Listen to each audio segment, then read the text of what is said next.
नमस्कार विद्यार्थी मित्रांनो, आपल्या यूट्यूब चॅनलवर तुमचं स्वागत आहे. विद्यार्थी मित्रांनो, या अगोदरच्या व्हिडिओमध्ये आपण 25 प्रश्न जे आहे ते जीकेचे बघितलेले आहे. तुम्हाला जर तो व्हिडिओ बघायचा असेल जीकेच्या क्वेश्चनचा, तर ह्या व्हिडिओच्या डिस्क्रिप्शन बॉक्समध्ये त्या जीकेच्या व्हिडिओची लिंक दिलेली आहे. त्या ठिकाणाहून तुम्ही तो व्हिडिओ बघू शकता. प्रश्न खूप छान आहे जीकेचे, मी त्या ठिकाणी कव्हर केलेले आहे. पण आजच्या व्हिडिओमध्ये आपण 26 पासून तर ते 50 पर्यंत काय करणार आहे, या ठिकाणी मराठी व्याकरणचे जे प्रश्न आहे ते बघणार आहे.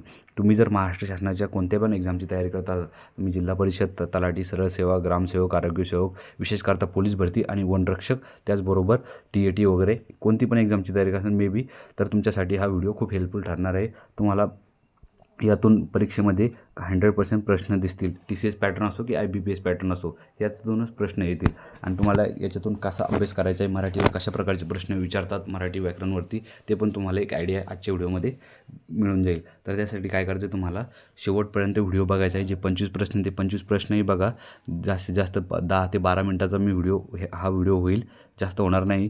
तुम्ही 10 ते 12 मिनटामध्ये तुमचे हे प्रश्न काय होईल रे, एकदम परफेक्ट होऊन जाईल. आणि तुम्हाला जर 3 ते 4 प्रश्नाचे याच्यातून उतरले, तर तेवढंच तुमच्या मेरिटमध्ये तुम्हाला त्याचा बेनिफिट भेटून जाईल. तर त्याला तुमचा वेळ न घेता व्हिडिओला सुरुवात करतो. त्या अगोदर तुम्ही जर आपल्या चॅनलवर नवीन असाल तर प्लीज चॅनलला सबस्क्राईब करा, व्हिडिओला लाईक करा आणि घंटीचं बेल आयकॉन बटन प्रेस करा, जेणेकरून नेक्स्ट व्हिडिओ आल्यानंतर तुम्हाला त्याचं नोटिफिकेशन घंटीच्या बेल आयकॉन बटनमुळे प्राप्त होईल. बघा, या ठिकाणी प्रश्न क्रमांक 26 नंबरचा आहे आपला. पर्ण हा शब्द कोणत्या भाषेतील आहे? पर्ण जो हा शब्द आहे हा कोणत्या भाषेतील आहे? पर्ण हा शब्द आहे तत्सम भाषेतील. काय रे, तत्सम भाषेतील, लक्षात ठेवायचं आहे. त्यानंतर मला दररोज 10 किलोमीटर चालवते. बघा कशा प्रकारचं हे, मला दररोज 10 किलोमीटर चालवते, हे वाक्यातील क्रियापदाचा प्रकार ओळखायचा आहे तुम्हाला. कशा प्रकारचं क्रियापद, कोणत्या प्रकारचं क्रियापद आहे? अनियमित क्रियापद आहे का? भावकर्तृक क्रियापद आहे का? शक्य क्रियापद आहे का? सिद्ध क्रियापद आहे? तर याचं बरोबर उत्तर होणार आहे हे काय रे, शक्य क्रियापदाचं वाक्य आहे. काय रे, मला दररोज 10 किलोमीटर चालवते. बरोबर, शक्य क्रियापद आहे. त्यानंतर पतोजी. बघा, पतोजी या शब्दाचा समानार्थी शब्द सांगायचा आहे. बघा, प्रश्न या ठिकाणी तुम्हाला एकच सांगतो मी, की या ठिकाणी असे मी प्रश्न घेतलेले आहे, तुम्हाला दिसल की ते तुम्ही कधी ना वाचलेले, ना मराठीच्या पुस्तकामध्ये, ना कशातच. हे आतापर्यंतचे TCS पॅटर्नने विचारलेले प्रश्न असतील काही प्रश्न याच्यामध्ये. पतोजी या शब्दाचा समानार्थी शब्द सांगायचा आहे. तर पतोजी या शब्दाचा जो समानार्थी शब्द आहे तर तो काय आहे? आचार्य. आचार्य या शब्दाचा समानार्थी शब्द काय रे? पतोजी. पतोजी या शब्दाचा समानार्थी शब्द काय? आचार्य. लक्षात ठेवायचे. त्यानंतर 29 नंबरचा प्रश्न बघा. ठराविक क्रमाने आलेल्या अक्षरांच्या अर्थपूर्ण समूहाला काय म्हणतात?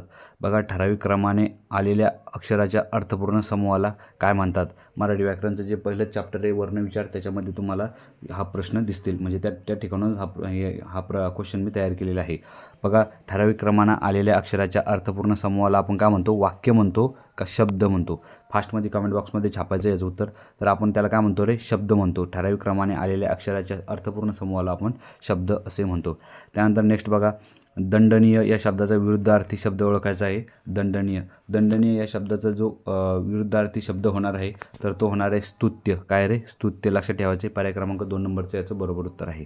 त्यानंतर बघा 31 नंबरचं मानसोपचार. बघा, मानसोपचार या सामासिक शब्दाचा संधी प्रकार ओळखायचा आहे. मानसोपचार या शब्दाचा सामासिक शब्दाचा संधीचा प्रकार ओळखायचा आहे. कोणती संधी आहे? व्यंजन संधीचा प्रकार आहे का? विसर्ग संधीचा प्रकार आहे? त्याचबरोबर पररूप संधी आहे का? स्वर संधी आहे? तर याचं बरोबर उत्तर होणार आहे व्यंजन संधी.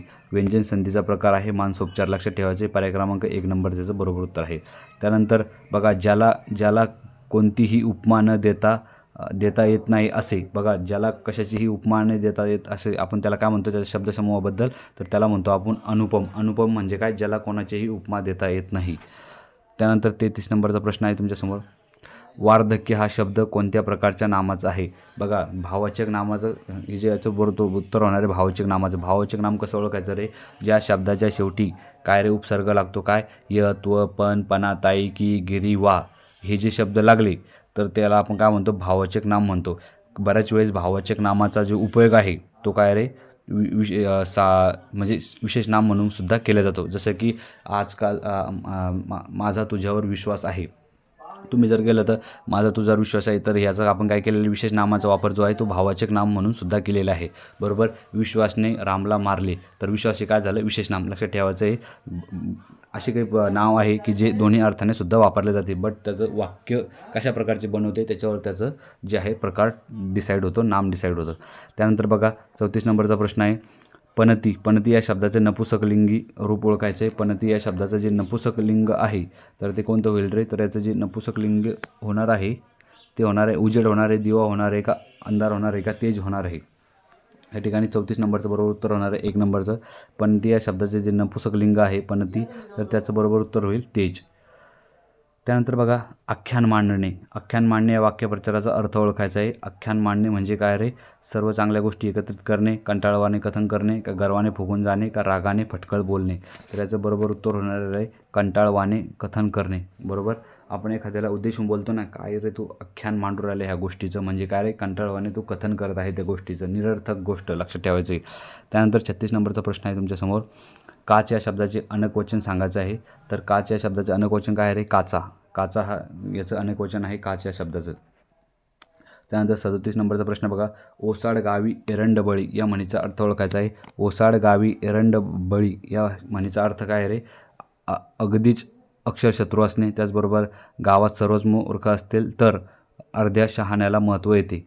त्यानंतर गुन्हेगाराला कायद्याचा वचक बसायला हवा. त्यानंतर मनात वेगवेगळे आणि बाहेर वेगळे बोलणे, म्हणजे मनात वेगळे आणि बाहेर वेगळे बोलणे. तर याचं बरोबर उत्तर काय होईल? तर याचं बरोबर उत्तर होईल गावात सर्वच मूर्ख असेल तर काय रे? अर्ध्या शहाण्याला सुद्धा महत्त्व येते, म्हणजे ओसाड गावी एरंडबळी. लक्षात ठेवायचं बरोबर उत्तर आहे पर्याय क्रमांक 2 नंबरचं. त्यानंतर बघा 38 नंबरचं. लोणी या शब्दाचे सामान्य रूप ओळखायचं आहे. लोणी या शब्दाचं सामान्य रूप कोणतं आहे? तर लोणी या शब्दाचं सामान्य रूप काय आहे रे? लोण्याचा. बघा लक्षात ठेवायचं आहे. लोणी या शब्दाचं सामान्य रूप आहे लोण्याचा. लक्षात ठेवायचं आहे. लोणीच्या शब्दाचं सामान्य रूप काय आहे? लोण्याचा.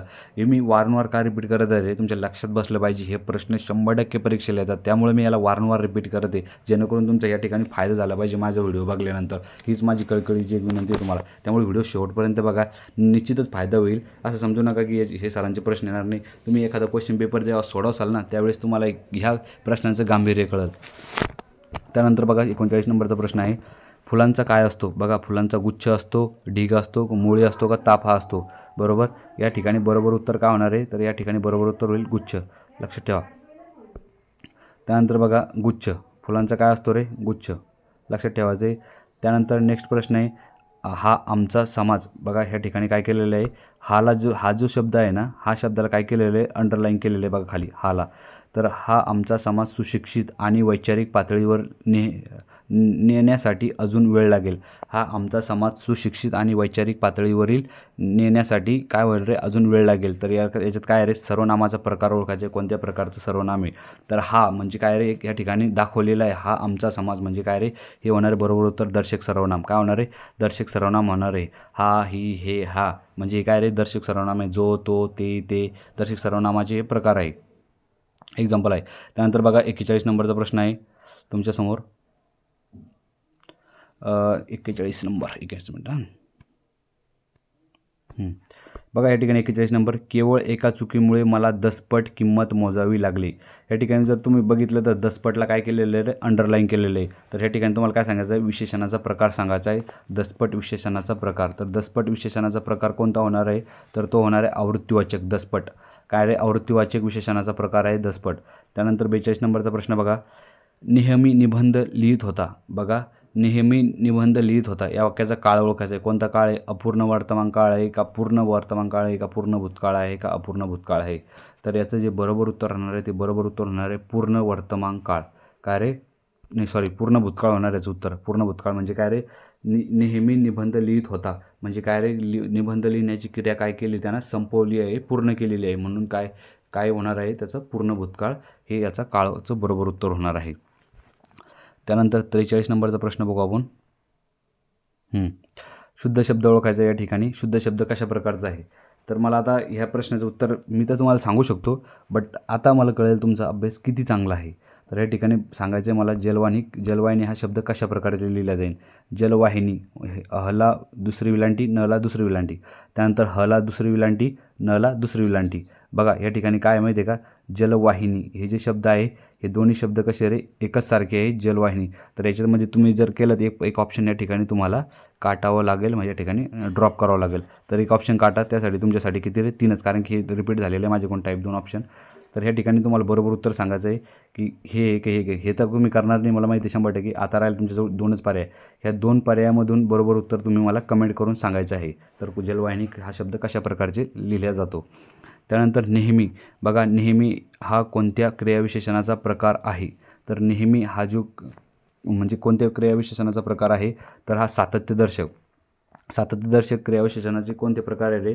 नेहमी, नित्य, सदा, सदोदित, हमेशा हे जे आहे सातत्यदर्शक क्रियाविशेषणाचा प्रकार आहे.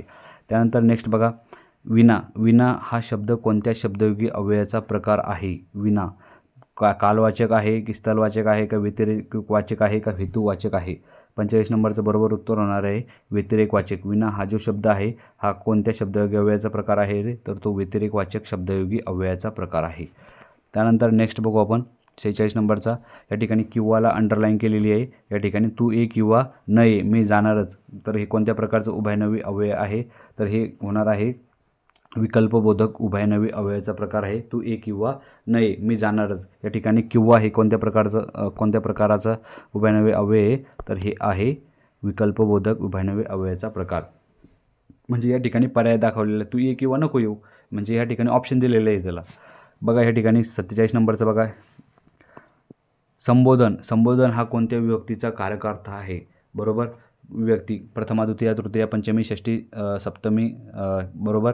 त्यानंतर संबोधन. बरोबर, संबोधनमध्ये काय करतो रे आपण, हाक मारतो कोणाला, संबोधन देतो, हाक मारतो, म्हणजे याचं कारकार्थ विभक्तीचा कोणता होईल, हाक. लक्षात ठेवायचं. 47चं 2 नंबरचं बरोबर उत्तर आहे. त्यानंतर बघा, अलंकारिक शब्दाचा अर्थ ओळखायचा आहे. या ठिकाणी तुम्हाला एक अलंकारिक शब्द दिलेला आहे. त्या अलंकारिक शब्दाचा जो आहे तुम्हाला तो अर्थ ओळखायचा आहे. खडखडाट या अलंकारिक शब्दाचा अर्थ काय आहे, तर खडखडाट या शब्दाचा जो अलंकारिक शब्दाचा अर्थ आहे, तर खडखडाटचा काय रे, चंचन. लक्षात ठेवायचं आहे. अलंकारिक शब्द कोणता आहे, खडखडाटचा चंचन. त्यानंतर नेक्स्ट बघू आपण. बघा ह्या ठिकाणी आता 49 नंबरचा प्रश्न आहे.